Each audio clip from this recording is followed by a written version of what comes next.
May I have your attention, please?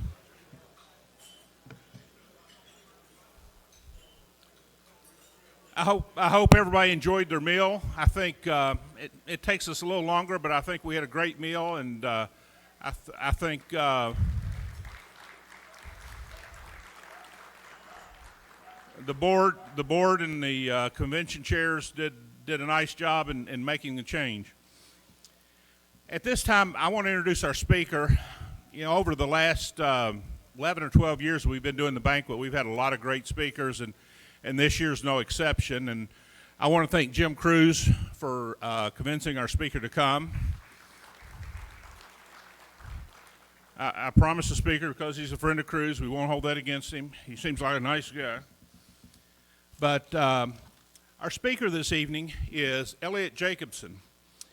And Mr. Jacobson received his PhD in mathematics from the University of Arizona. For 16 years, he was a mathematics professor at Ohio University.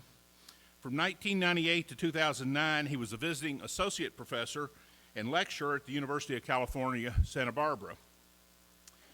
Mr. Jacobson has over 20 research publications on mathematics in major international publications. In 2009, he retired from academia. Now, if we go back to his beginning with gaming, it seems that he started his gaming career as a child learning chess and bridge at the age of 5. He opened a casino in his garage. Well, I haven't asked him if they've still got some of those illegal chips. He opened a casino in his garage as a teenager and quickly won all the allowance money in the neighborhood. As a young adult, he continued playing games. He achieved the expert ranking at chess, ran the GO Club at Ohio University, and competed in national bridge tournaments. At a mathematics convention in Las Vegas in 1996, he discovered that he had a talent for card counting. His brief excursion, I don't know how long brief is, we'll let him tell us. His brief excursion into advantage play blossomed into his second career as an independent consultant and casino game table analyst. He founded Jacobson Gaming LLC in 2006, and his company's quickly grown to be one of the world's leading independent companies specializing in casino game table design, development, analysis, auditing, and mathematics certification. He also heads the Certified Fair Gambling, a company that offers quality assurance and fairness auditing for internet casinos. With dozens of publications and media appearances, he's widely recognized as an expert, as one of the world's top experts in casino table games and casino table game mathematics. You can tell I didn't do well in mathematics. So without further ado, I would like to introduce our speaker, Mr. Eliot Jacobson.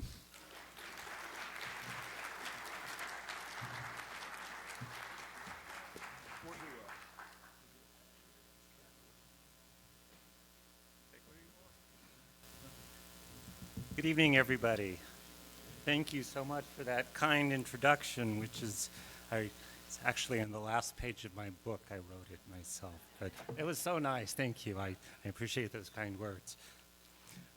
So I want to start here at the point when I stopped being a math professor and I got into the gaming industry, and that began in 1996, and I was a professor of mathematics at a very, a mid-sized university in Ohio, and I was the prototypical disgruntled math professor. I really did not like being a math professor, and when you learn theoretical mathematics, honestly, there's not a lot you can do with it, and so I just sort of found myself there with nothing to do, wondering how I was going to ever get out of this place. If you're from Ohio, I'm really sorry, but I wasn't a fan.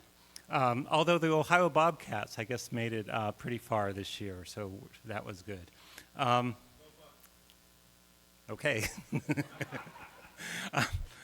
So I looked around for something else to do with my life and stumbled upon the idea of card counting. I'd always liked games, and I looked up how to play the game of blackjack, and I read every book I could. I learned basic strategy in card counting, and there was a math convention in December of 1996 in Las Vegas, and I decided I would try out card counting at this math convention. So I went to the convention and tried my hand at blackjack, and I mean, from a gambler's perspective, the worst thing that could happen is that you win the first time out, right? So I actually did quite well, and based on that, I concluded that I could leave my career in academia behind me and become a professional gambler and move out into the road and start going to casinos. And I mean, the curious coincidence is this is exactly what MIT teams were doing at the same time.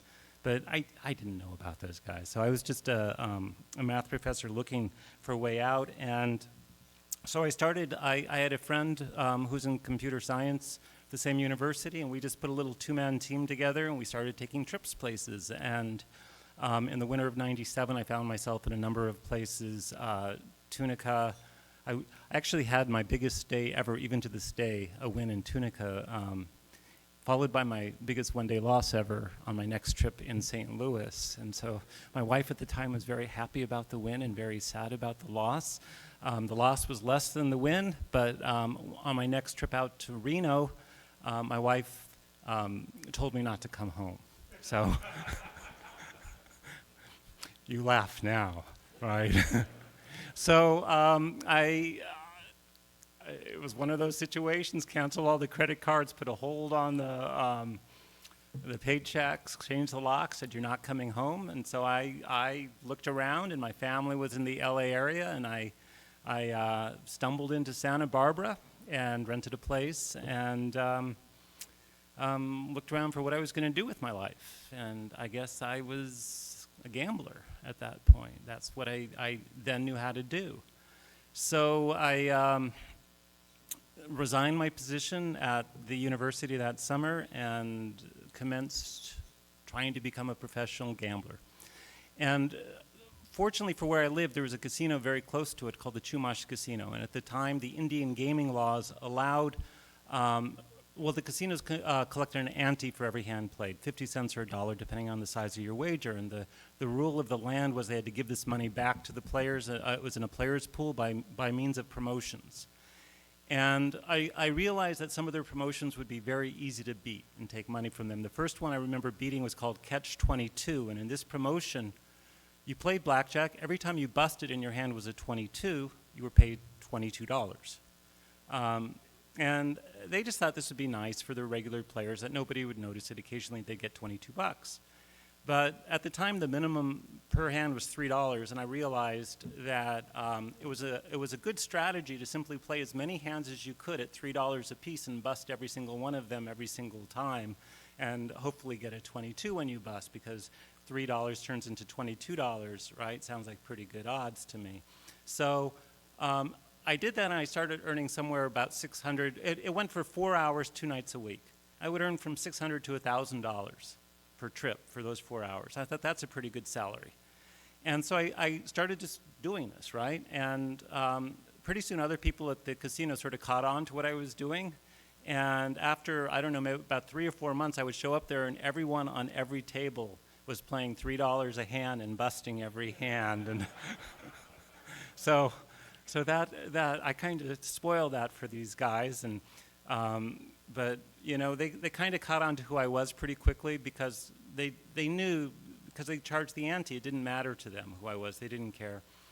And in 1999, as you may know, California switched to Nevada-style gaming. And when they did that, they knew I was a card counter, but we were friends. I'd been around there. They said, okay, keep on playing, keep on playing. So I did that, and I got divorced, by the way, in '97 sometime, and I remarried in '99. Okay, so that's in there. Any rate, my new wife liked to go to personal growth seminars, and she encouraged me to go to one of these seminars early on in our marriage. And so I was sitting in this seminar. I brought a deck of cards with me just to practice counting while I was at the seminar. And I wanted to learn this new counting system called halves, and it was kind of complicated, so I had to give myself something to do. While I was sitting there, I just realized that, because I had been at this Chumash casino so many times, that their shuffle was sort of stuck and ingrained in my head. And I kept on going through the shuffle over and over again and drawing pictures of it, and I eventually sort of laid out some cards, and I realized that this shuffle I could track, and if it was done perfectly, right? I could track every card through the shuffle. It just kind of blew my mind after. I said, this shuffle is the worst shuffle I've ever seen. Essentially what would happen is if you were to imagine taking 6 fresh decks of cards, right, and just pretend that's your shoe, and then do this shuffle, what you would end up with is 24 aces, 24 deuces, 24 threes, 24 fours. In other words, it would take the 6 cards that were sorted ace, normally, and it would sort them, instead of vertically, it would sort them horizontally, and it did it perfectly. So I marched into this casino, because we were friends. They knew I was a card counter. They let me card count, right? And I thought, this is the greatest thing. I have to show this to these guys, that their shuffle is really bad. And so that turned out to be a bad idea. So I managed to show this, and next thing I know, there was 4 security guards surrounding me, and one of them was looking at me like, who are you? I was like, I've been here every day for the last 3 years. You don't know who I am. And so they actually read me the Trespass Act, and they escorted me off the property. And that was my first real experience with being read the Trespass Act, where is actually, it would be illegal for me to come back on the property after that. Well, it turns out my wife is really good with people, and for a birthday present, she managed to call up the general manager and get the general manager to allow me to go back on the property again, which was really sweet of her, so I did that. But I wasn't allowed to go within 6 feet of any gaming table. So I was allowed to play poker, right? So I would go there and I'd play poker. And one of the times I was walking through the casino, I saw this game I'd never seen before. It's called 3-card poker. And I was walking by the 3-card poker table. I learned how to play it, watched it. And I realized that as the dealer was dealing the cards, I could see the dealer, I don't know if you know the game, but the player gets 3 cards, the dealer gets 3 cards. And the dealer's 3 cards are cards you're not really supposed to be seeing, right? You're competing against the dealer, you look at your hand, you play or you don't. And then you get to see the dealer's cards. Well, I realized that this dealer, most of the dealers who were dealing this game had some deficiencies in their deals, and I could spot one or more of the cards that they were dealing to themselves. It was just, they were just there. They were just clear as, you couldn't help but see them. But I couldn't go near the tables to exploit this. And I was a professor of computer science, and I had some bright students who would, students would come to my office and want to learn about stuff. And these 2 guys came into my office one day, shortly after this happened. I said, look, I can't do anything about this, but I worked out the math of this. I have a 3.48% edge over the casino, and the strategy is really simple. So this is like effectively 3 or 4 times as powerful as card counting, and they're not going to even know you're doing it. And so these people ended up making about $30,000 off the Chumash Casino over the next few months, and it was I sort of felt like they let me in, and it was, I felt a little twinge of guilt, but I thought that this was only my little, this is my little private party, and I took a trip to Las Vegas, and I saw this was everywhere, that this particular way of dealing this particular game was just effective, and you could find this error in every casino throughout the city, and it was all being dealt as poorly, and you could just have a field day. You could just get your 3.5% edge at every casino in the city. So who wants to be a card counter anymore? Card counter, you have to fly under the radar. You have to be all, spooky and stuff. And you sit down in one of these games, they don't know who you are. They don't think anybody can beat these games, right? And you just sit there. And so what happened is that we started evolving teams. We started getting people together who wanted to play on teams. And these teams are sort of ad hoc. You knew who was in town, who knew this stuff, and they knew how to play it. And we kind of learned signals after a while. We used to just sort of all agree that in the afternoon we'd start looking for games. And the first person who found a really good game was we had a cell phone tree or something. We'd all call each other. We'd all show up at this game, book all the seats at the table, and just play it. And sometimes you get to play hours and hours at these games where And I remember one game in particular was at the Bellagio. I was never a particularly large better compared to some people. There was one guy at our table who was betting $200 a hand, 2 people betting $500 a hand, and 1 person betting $1,200 a hand on 3-card poker. We had a lady who was about 4'10". We called her Eagle Eyes. She could barely get her chin above the table, and she was signaling the table what the cards were. And we were just an ad hoc team, just a bunch of people just would show up at these games around town. No formal bankroll sharing or any of this James Bond stuff you see in the movies. But this is a lot of times how it really works for Advantage players. This kind of everybody knows each other. You say, oh, here's a game, let's get together. And there's certain people you talk to, certain people you won't talk to. You know, there are factions and politics and all the usual thing that goes on with a group of nefarious sociopaths. But any rate, so it went fairly swimmingly, I suppose, for a couple of years. And then during the same time, I started a website, cardcounter.com, and because I was getting backed off, I became a player's advocate. So I became sort of somebody who was standing up, you know, casinos should let us play. Yes, we're smart, but we're just playing by their rules, so let us play. And so I actually got to be a fairly public figure, fairly well known in the Advantage player world, as, you know, not particularly liked by the Advantage players. They thought I was, you know, pretty much as pompous and arrogant, but, you know, I'm a professor, so it goes with the territory. I didn't really faze me very much. So at any rate, I had these sort of two faces, right? The face that was trying to be this public figure that, yes, we should be able to do this, and the face that was kind of trying to hide and do it, right? And those two caught up with me in 2005, and I want to share with you a story of an incident that I had, and just so you know, I've never shared this story publicly before. A few select people know this story, and I'm sharing it tonight primarily because when I asked what I should talk about, and I was said, talk about whatever you want, right? So usually when you speak, people tell you what the topic is. So I decided that I would share this story with you about this incident. So I think the point for me is I just want to give a sense for what the world can be like for Advantage players. So I was playing three-card poker late at night at the Strip Casino, and I had played at the same casino several nights in a row. There was one particularly good dealer that came on at 12:40, and I played her shift for about 40 minutes. And I just happened to be getting a lot of good hands, trips and lots of, and the thing was she was getting a lot of good hands too, and I was seeing her good hands. And so I was folding my hands that were slightly less good than hers. And the policy was that they would always turn over and expose the cards. So the eye in the sky could see that you're folding a really good hand. And so it was kind of obvious, you know, this guy's got to know something. So around 2 a.m., I got approached by two closed security guards and two plainclothes. And one of the plainclothes came up to me and he said, we'd like to ask you to leave the casino. Well, fine, of course. I mean, I'm happy to. So I picked up my chips and tried to walk out, and a female heavyset guard stopped me and stood right in front of me, and one of the plainclothes, I'm going to refer them to A and B, all right? There's there's guy A and guy B. So guy A is the primary guy here. So he said, I'd like to see your ID. I'm not going to show you my ID. Well, in that case, you're under arrest. For what? Well, for trespassing.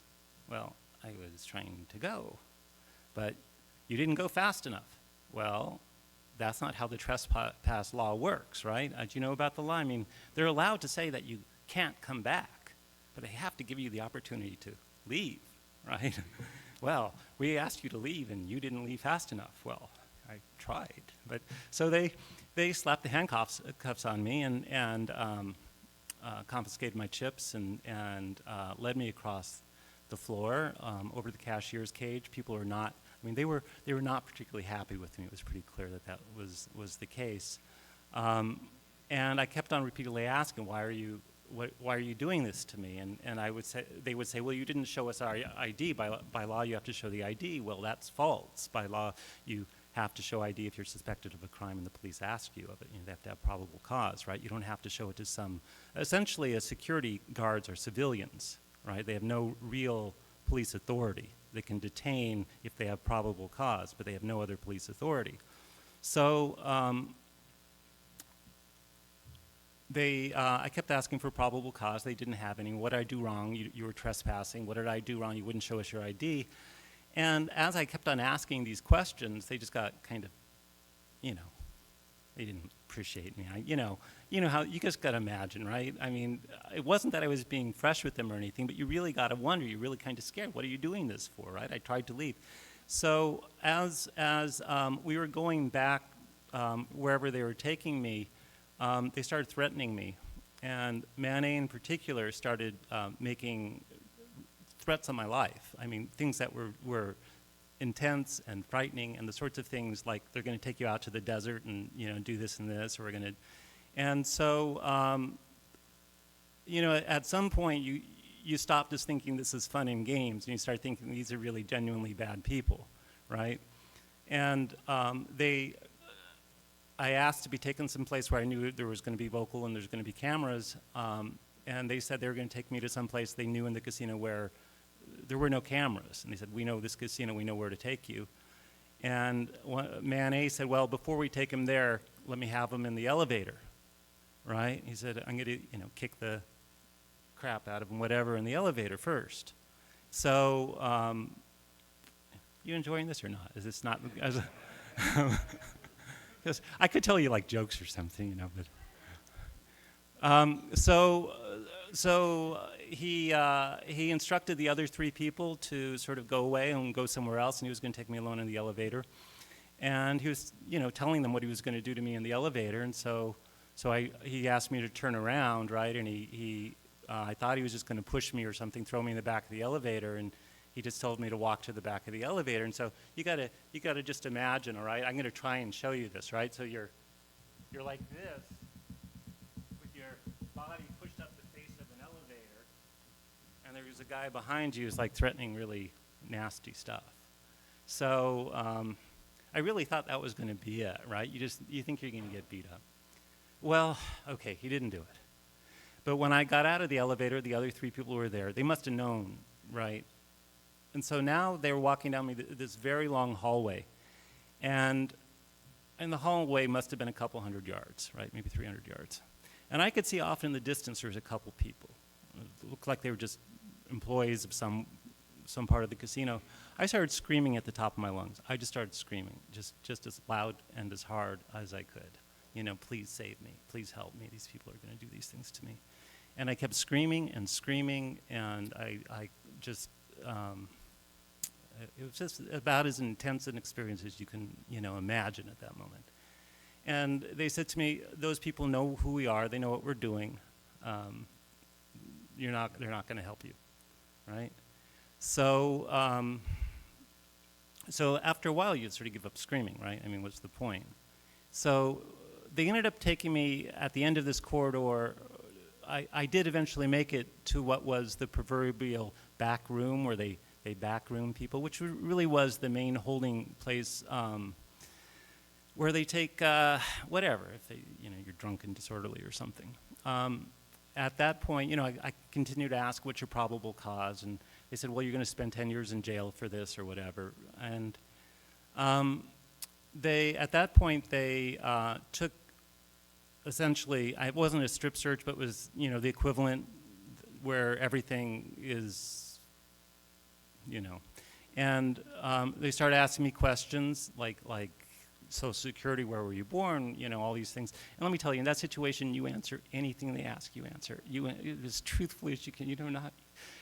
And at one point, I was alone with a female, the original one who blocked me, and I just remember telling her that, you know, you have to realize you're kidnapping me. This is kidnapping, right? This is kidnapping. This is the very definition of it.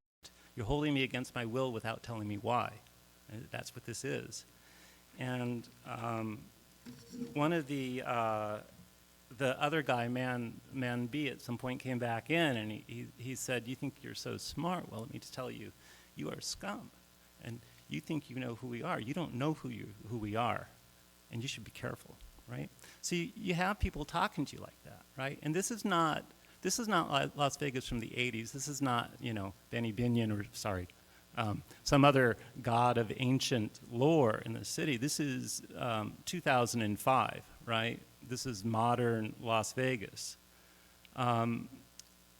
So it came to pass about a half an hour in that room that they finally just decided they were going to let me go. And never called Metro, never called gaming, never told me that I had actually committed any crimes of any sort.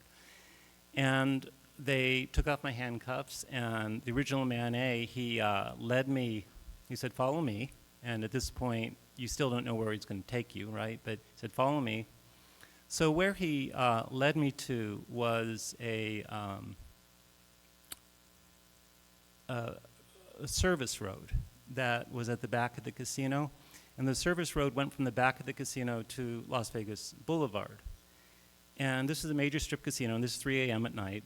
And this is when all the deliveries are taking place. And it's an unlit road, and there's nowhere to walk on it. And there's, there's cars going back both direction at high speed. And he simply said, walk that way, right? So, you think you're over it, right? You think the worst is over. And then you realize that anything can happen, on this road at 3 a.m. in the morning. Any drunk guy who happens to be stumbling down this road could be accidentally hit by a truck, right? And that kind of goes through your mind. So I did manage, obviously I managed to make it back to Las Vegas Boulevard. I made it back to my hotel room. I barricaded the door, right? Because they knew my hotel room. They knew everything, right? They knew everything about me. And, here I am. So I did contact a lawyer, and we did file a lawsuit, and the lawsuit settled without going to court, and as part of the lawsuit, I was told I could never discuss the details of this case. So you will notice I have not told you the casino. I sure hope it didn't tell you, did I? Whew, that would be bad. I didn't tell you the amount of money? Okay, we're good. All right. I've never told this story before, all right? So this happened to me in June of 2005, so this is now the 7-year anniversary of that. And after that happened, there are really two types of advantage players. There's the type for whom that experience is a badge of honor, right? Who looks at that experience and says, I've gone through that. I'm now, one of the chosen ones. This is how you become sort of a famous, you're a gunslinger advantage player. You have a couple of these things. And then there's the guys like me who are sort of PhD academics from Ohio who really didn't know how bad people were, right? And it really, if anything ever shook my world, if you think about an event in your life that is completely, a lot of things, marriage and death and all those things, but I really just say that. But this profoundly changed my life. And I then had to say, do I want to be an advantage player? And the answer was emphatically no, I do not. I do not ever want to have another experience like this in my life. This is nothing I want. And so then you're thinking, okay, I'm not a math professor. I don't really like being in academics, right? I was at the University of California, Santa Barbara. I'm no longer going to be an advantage player. And I was very fortunate that almost at the exact same time, I was being recruited by a consulting company, Compton Dancer Consulting, to do casino management consulting. And I also was given a gift by Mike Shackelford, the Wizard of Odds here, that he started sending me clients, people that I could do mathematical analysis of casino games. And so those two things sort of came together almost immediately after this incident. So I left it behind. That was it. And it's sort of one of those things like that happened to you, and you just don't think those places are the scum of the earth, and you never want to go into those places again, and they're just the worst. How can you like casinos? How can you work for casinos after that happened to you, right? There's people who will talk to me that way. I think the answer to that is that I do not believe it was the casino or the casinos that were like that. I believe it was these security guards, those specific security guards who acted outside the bounds of decency in their job, right? And I think that's always how it is, because there's nothing unique to casinos about this. Rodney King is a perfect example, right? There's nothing unique to casinos about having employees who overstep the boundaries of their their profession because they're not given enough power, and they want to do more with what they have than they're entitled to do. That's part of being human, and feeling like you're not a empowered person in your job. So I don't take it personally, but it's not something I want to go through again. So some of this work, fortunately, started coming in then in my life, and I mean, some of the really curious things that happened. Mike also sold me his business, Certified Fair Gambling. So I run this business where I certify internet casinos. I should tell a joke as an interim. How about I have a drink of water? We'll let it sit there for a second. So, I've always enjoyed knowing how to beat games, right? It's always been sort of an academic exercise to me. I don't know if you know Stanford Wong. He has BJ21. He wrote Professional Blackjack. In 2002, I was having a meal with him, and he just said to me out of the blue, he said, "Eliot, you don't want to be a gambler." He said, "You've proven to yourself you can beat these games in theory. You're an academic. That's good enough for you." Right? And so, I mean, he was kind of right about that. And to this day, I do a lot of work figuring out how to beat games. If you go out into this casino right here, if you look at their 3-card poker, just to stay on that topic for a second, you'll notice that it's dealt out of a shuffler. It's called a Shuffle Master Ideal, small I, big D, Ideal. And that shuffler actually is inset into the table, so that the dealer has to pull the cards up vertically and then deliver them to the player, and does it in packets of 3. Their previous shuffler was called an ace, and in the ace shuffler, there was a little crib about 3 inches off the table, and the dealer would take those cards 3 inches off the table and deliver them. Well, when something's 3 inches off the table, it's not hard to imagine that you can see under it, especially if you're 4'10" and can barely see up to the table to begin with, right? So Shuffle Master came up with this new idea. Well, the problem with the new idea is the same problem with the old idea. How do you get the cards out of this shuffler? Well, what you have to do is you have to lift the cards up. Well, people's upward motions don't suddenly stop right there, right? The natural upward motion is up and over. So it's just something I almost habitually do, and I did it here today, for example. Go up to the 3-card poker table and watch that dealer when they deal those cards. And casinos, for the most part, are onto this thing now, and you very rarely get to see those whole cards like you could back in those glory days. And the dealers here I looked at were fine, right? But once you actually see that procedure, you see the physicality of how they're lifting those cards out of that basket and placing them in front of themselves, you'll see what I'm talking about. And you might imagine that at some casino that you're visiting someday, you'll be able to see that card, because it's just part of the game. It's a defect in the game. And the truth is that defect, that same type of defect, is in a lot of these new games. A lot of the games from Ultimate Texas Hold'em, 4-card poker, Texas Hold'em bonus poker, are all dealt from these shufflers like this. And they all have that potential to expose a card. And there are people who make a great living off of that particular defect of that type of shuffler, being able to see under 1 or 2 cards in the right situations. That's where huge sums of money are made by people in this town and around the country and around the world against these games.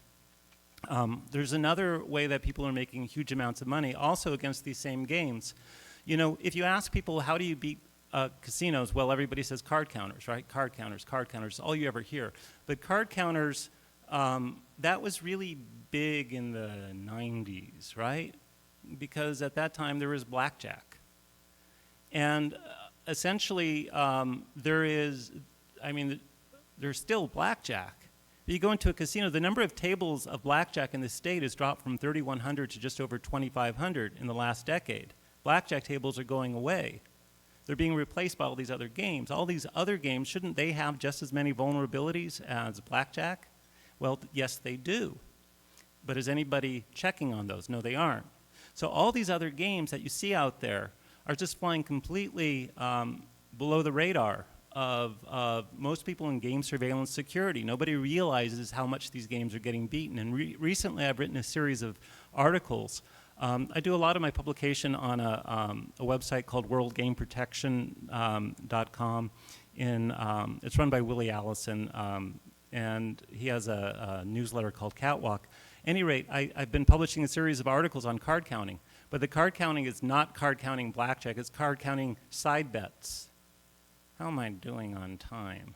Are we okay? Keep going? Okay. So it's on a series on side bets. So for example, I originally wrote an article back in 2003 on the Lucky Lady side bet and how that could be beaten by card counting. Recently, I've written another article on the Lucky Lucky side bet, which is a new side bet, which has about, I don't know, 6 or 8 times the vulnerability of Lucky Ladies did, which is huge. And then one I found out just recently called Field Goal 21 that could be beaten by card counting. There's another one that's on a completely different game called Easy Baccarat. There's a side bet called the Dragon side bet that can be beaten by card counting. So it turns out that there's this whole class of games that are available now that are vulnerable to card counting. And their vulnerabilities are significantly higher than ordinary blackjack. The only reason they're really protected at this point is that the table maximum for those bets tends to be kind of small, $25 or $100, and the real big guns at this stuff want to be able to put, $5,000 down on a bet. But you're still getting more and more people who are advantage players realizing all these opportunities.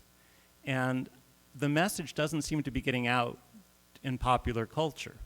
So what you have are all these people who are realizing it, but nobody's there to defend it because the buzz isn't there. The buzz is still about blackjack and blackjack card counting. Oh, gotta watch those card counters. I mean, tell me the last time you heard anything other than blackjack card counting, mentioned as a way to beat a game in Las Vegas. It's how are you gonna beat them? Oh, I'm a card counter. I mean, yes, I card count, but when I card count, it's the lucky side bet I'm card counting, right?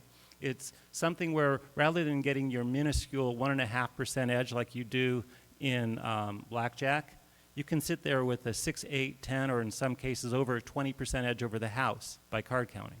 You can get edges. I had an edge that I'd estimate over 50% over the house one time playing against the Lucky Ladies bet.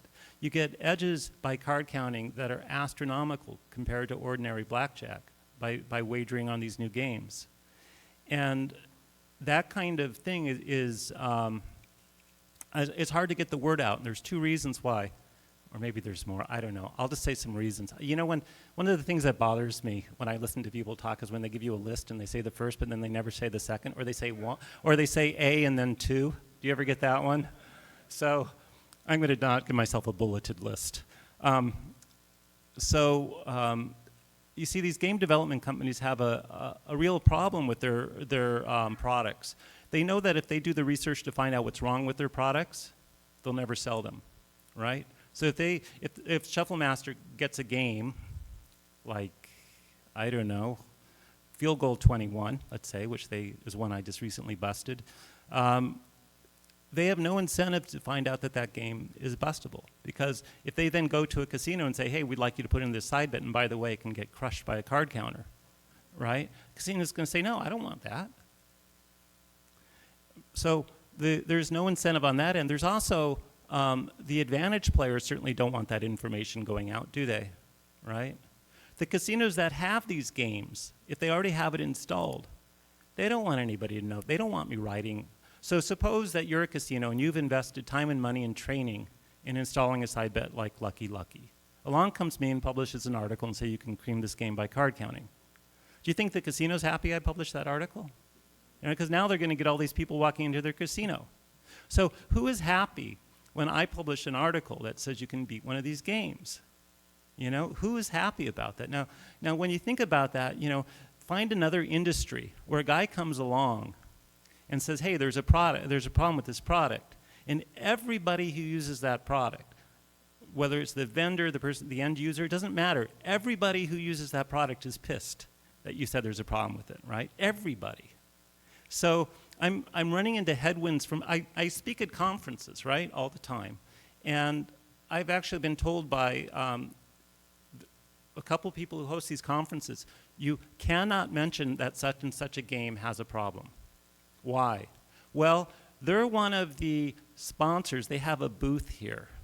And, right? So you can't talk about the fact that their game can be beaten. Okay. And by the way, you write articles for this magazine, and this magazine hosts this conference, and this company is a vendor at their conference, so you also can't mention that game in any of your magazine articles, that it has a problem. Okay?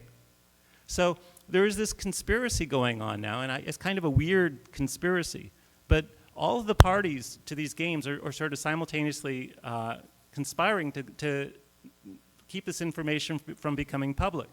So who knows about this information? Our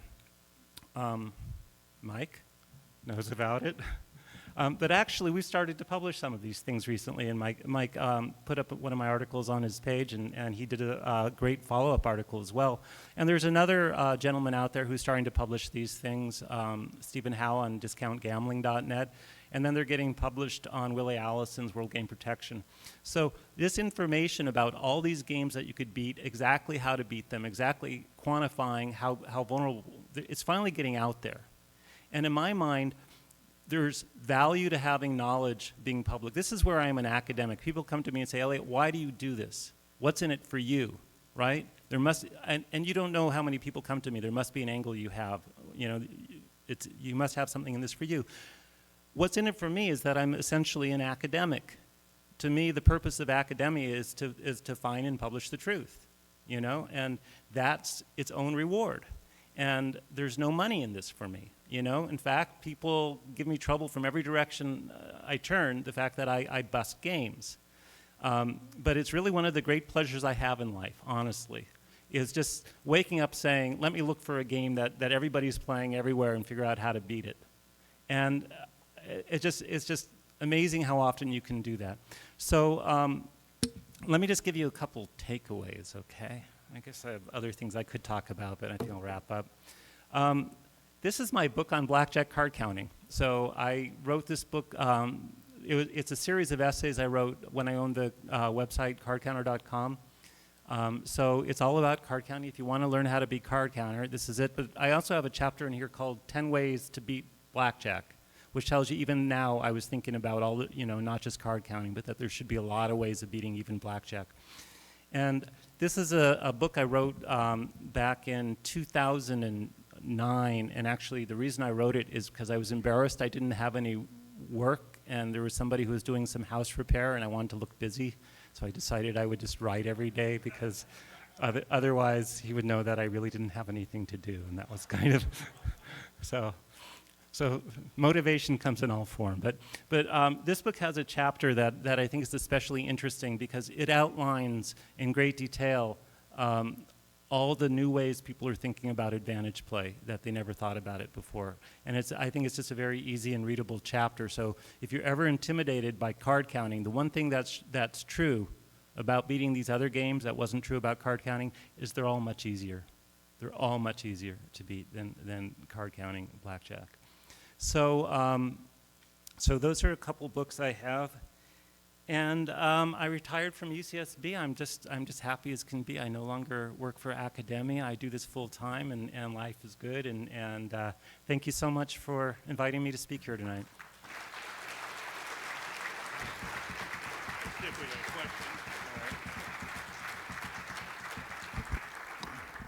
Does anybody have any questions they'd like to ask?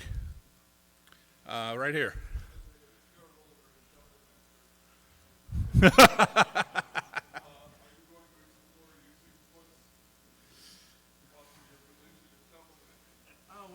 What a good question.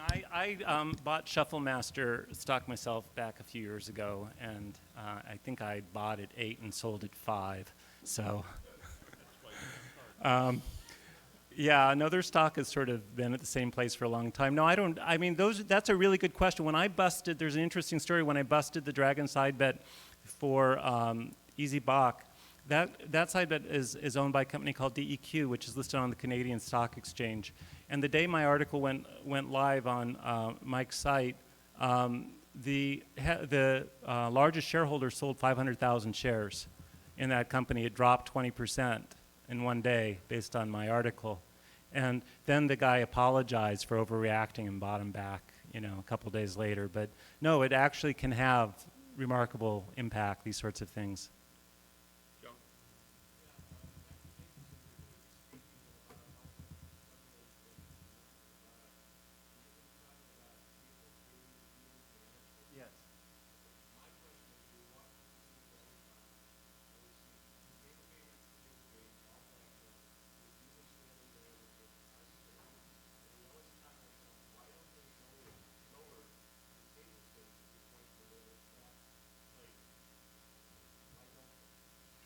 So, and that's an intensely good question.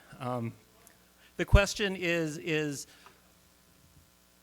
what is the optimal way to open tables compared to the number of players who want to play at various denominations? He was remarking that he often sees a number of tables open at $100 min with nobody playing, whereas the $5, $10 table is packed, and why don't they just make more $5 and $10 tables? There is math behind this, which is pretty hardcore, and the problem is that most people don't get it and don't understand it. Table game yield management is really an optimization problem, where essentially if you have a $100 player, you make the most you can possibly make off that guy if he's playing heads up against the dealer, because you get the most decisions per hour off him. So it's actually more valuable to have 2 or 3 tables sitting empty, so that when that one guy walks up to one of those tables, you'll get him heads up for an hour, than it is to fill those tables with $5 players who are making almost no money at all for the casino. So what they're doing is they're fishing for high limit players, understanding those numbers. Now most places get it really wrong. You know, don't think that they know this stuff. They don't. And there's a company called Tangam Gaming based out of Canada that has the very first workable product that's just coming to market right now that's actually a data-driven model for optimizing the exact, creating the exact right spread of the number of tables of each denomination at any given time. Great question, huge area of research. One company has a product in the market right now to do that. Other questions? Chuck? Did you ever find out what led the security people to think on you? So the question is, why did the security people catch me? Well, okay, in 3-card poker, an ace is usually a good card to hold. If you have an ace, you get 3 cards to make a poker hand. An ace is going to have at least an ace high. And what I saw when I was holding an ace is that the dealer also had an ace. So if I'm holding like an ace 5-2 offsuit, I could be pretty sure if I see that the dealer has an ace, they're going to beat an ace 5-2, right? So what happened is that 2 times I had to fold an ace in very short order. And when the dealer turns over your cards and shows an ace, and it's 2 a.m. and there's almost no one else in the casino and they have nothing else to watch, right? And they see this guy folding aces, but then I might play a hand like a jack 5-2 because I know the dealer has really bad cards, right? So why is he playing jack 5-2 but folding ace 5-2? So yeah, I mean, it was pretty clear to even the most casual of observers that I was doing something funny. Yeah. Yeah. Did you get back the chips they confiscated? That question gets asked a lot, and it would be outright theft. It would be actually grand theft if I had $1,100 in chips, and that would be a felony, right? Yeah, no, they gave me all the cash right there on the spot. Yeah, no, that's a whole different issue. That I'm glad I didn't have to go down that road. That would have been tough to try and bring criminal charges against them like that.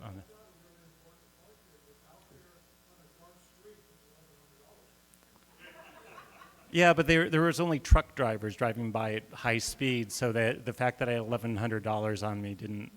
Yeah, that was not that was not my main concern. It was someone robbing me. Charles?